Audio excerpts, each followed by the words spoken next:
Baby has grown so much.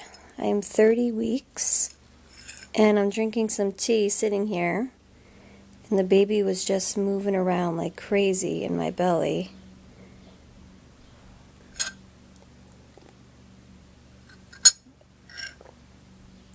Of course, now that I try to film it, he's probably not going to move. But we'll see. So yeah, 30 weeks pregnant. The last 2 days it feels like he's just gotten so much bigger. It's amazing. I don't know if you guys saw that, but there he goes. There he goes. It gets even crazier than that, though. But he's moving up over here.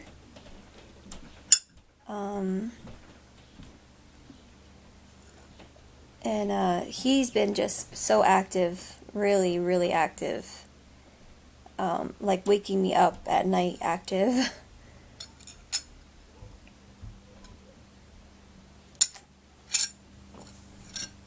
That is,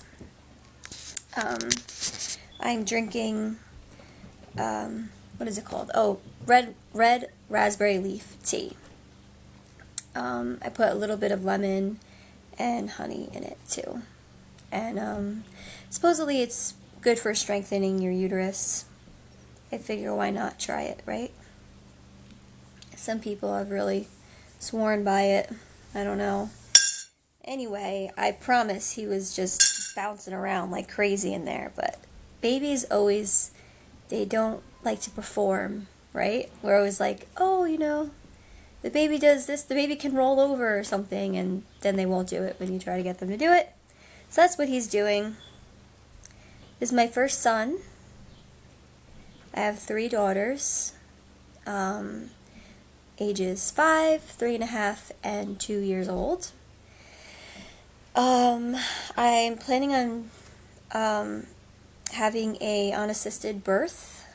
I almost had an unassisted birth with my 3rd baby. I was home for 23 hours in labor, and I got nervous. I was totally, just almost completely dilated.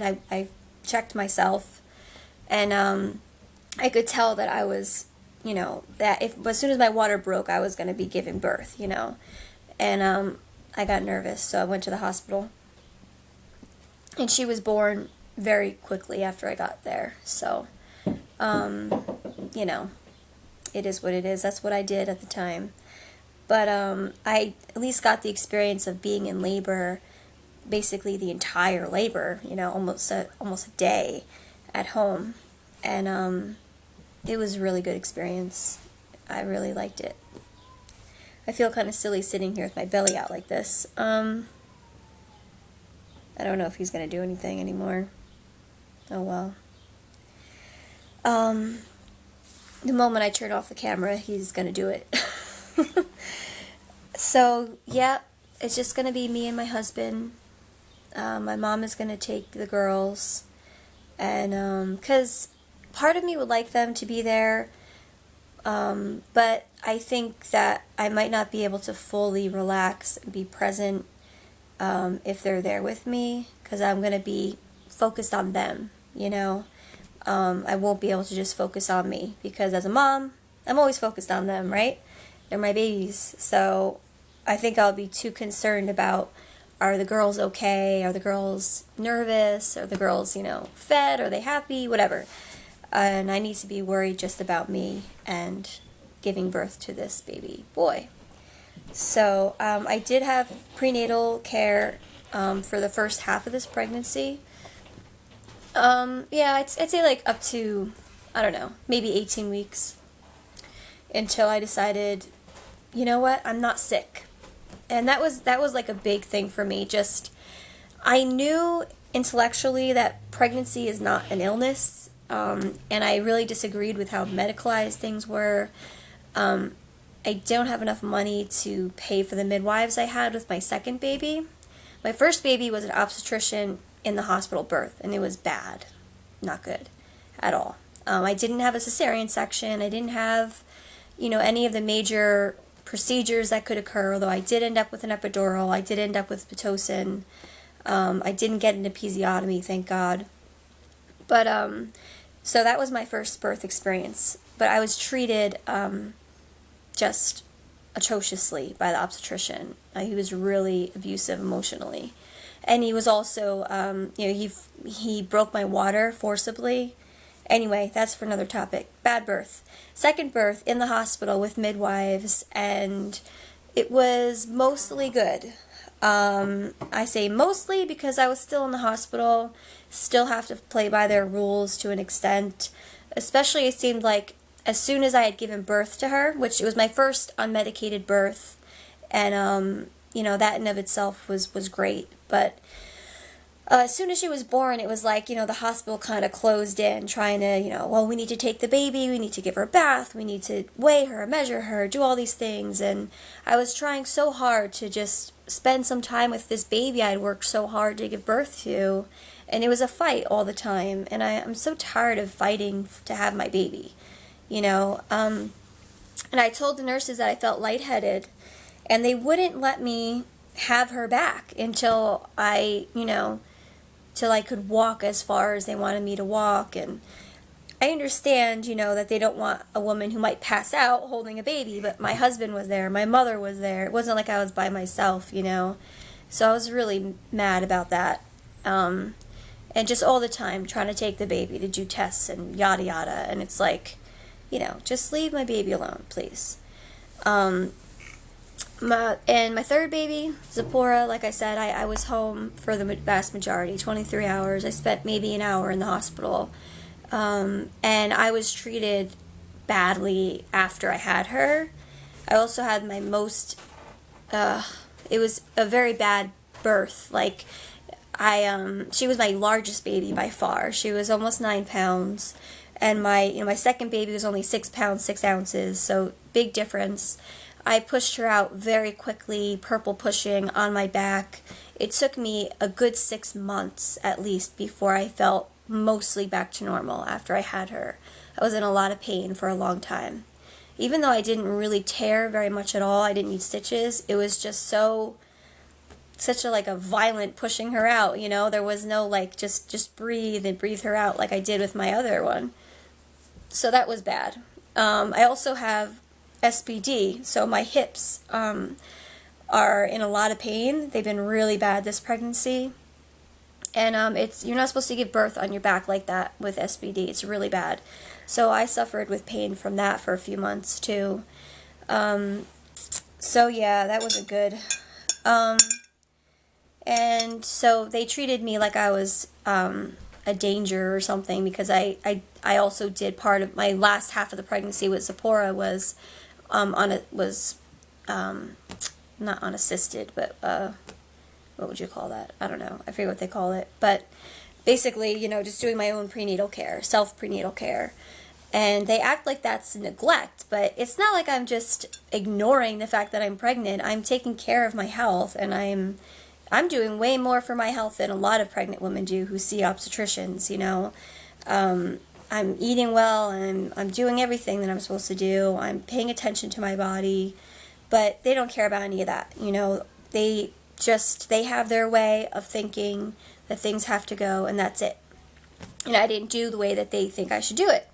I'm also in recovery, and so I'll talk about that in other videos. It's too complicated now, but so being in recovery, I've been in recovery since before I had children, but I take Suboxone. So anyway, treated like I couldn't possibly be a good mother for that too, which is unfortunate and untrue, but the way it is. So, but Zipporah came home with me after I was harassed by social workers for a while. But there's absolutely, I have nothing to hide, so we were fine, but it's just annoying. But this baby, I was going to this obstetrician. She wasn't that bad. For an obstetrician, she was okay, She was friendly, she wasn't pushy, she understood that I wanted things to be as natural as possible, But at the same time, she still has her view of birth as like an illness that needs to be managed, you know. Maybe they don't use the word illness, but that's essentially how they treat it, you know. Like, it's a medical condition, I should say. Like, it's a condition that needs to be managed by doctors. I don't believe that, you know. And I left at my last appointment, and I knew that I was going to have to do, you know, they were going to want me to do, you know, the GD test and the all kinds of tests. And, you know, I did the basic blood work already. I don't know. I didn't want to have to go through any of that, and I didn't want to have to fight for any, you know, against any of those things anymore. And I was like, why? I hate going to these appointments. And I can check my own blood pressure, and I can weigh myself, and I can, you know, there's really no reason for me to be coming here. I'm not sick. I'm pregnant, you know, and that's a normal state of being. So I decided that day, I was like, you know what? I can't think of a single time that I was helped during my pregnancies by seeing medical professionals. Not a single time. I could think of times where I was hurt by it, times where I was damaged by it emotionally and physically, but I can't think of a single thing that was helpful. Why am I doing the same thing over and over with all my pregnancies when it's not working? When I know that it's ridiculous, you know? But for me, getting over that deep-rooted fear and mistrust of myself hasn't been easy. And I still am not 100% there. And I'm facing, you know, my next birth in 10 weeks, about, you know, 8 to 12 weeks, something like that. So I don't know. I really need to get over that. But I did decide that I was not going to allow myself to make medical decisions based off of fear anymore.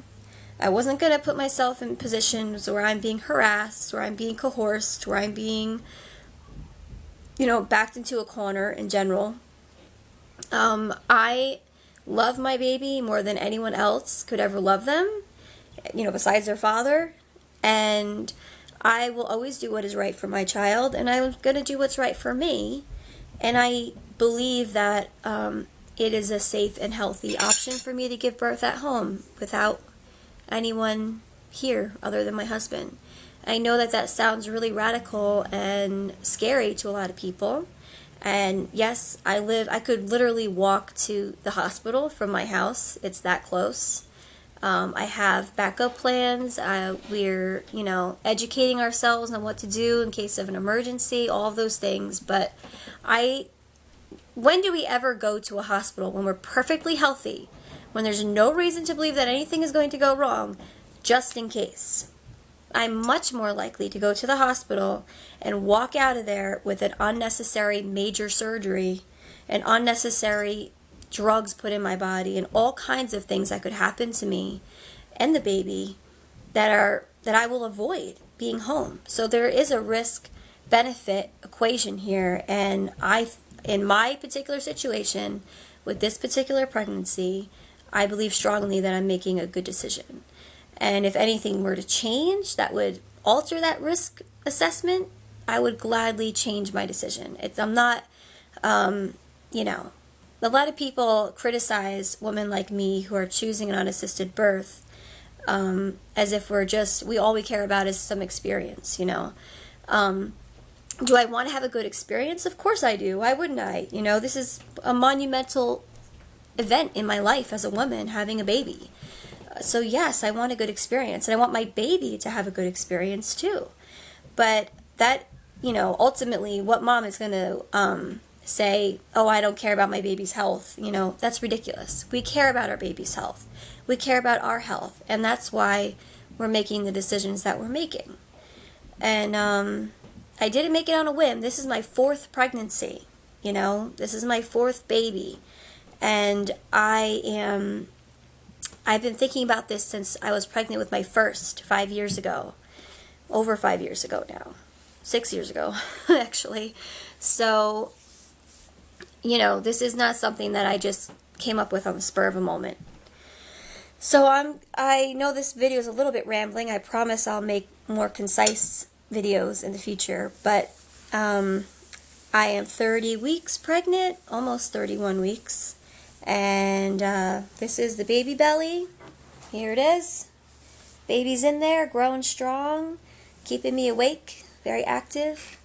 And I will update you. I think I'm going to make a video at least once a week, and until I give birth. And I hope to get that on film too and share it as well, because I have been really moved by the videos that other women have shared of their births, and I would like to be able to share that with other women as well. You know, it used to be that women saw birth all the time. You know, they saw their mothers give birth, they saw their sisters, their aunts, their cousins, their neighbors. You know, we don't see that anymore in America. We've separated birth from the home. So I had never witnessed a birth until I gave birth, you know. And I think there's a lot of other women in that position. So it is helpful to be able to see another woman give birth. So I would like to share that with you. So that is it. It is August 1st.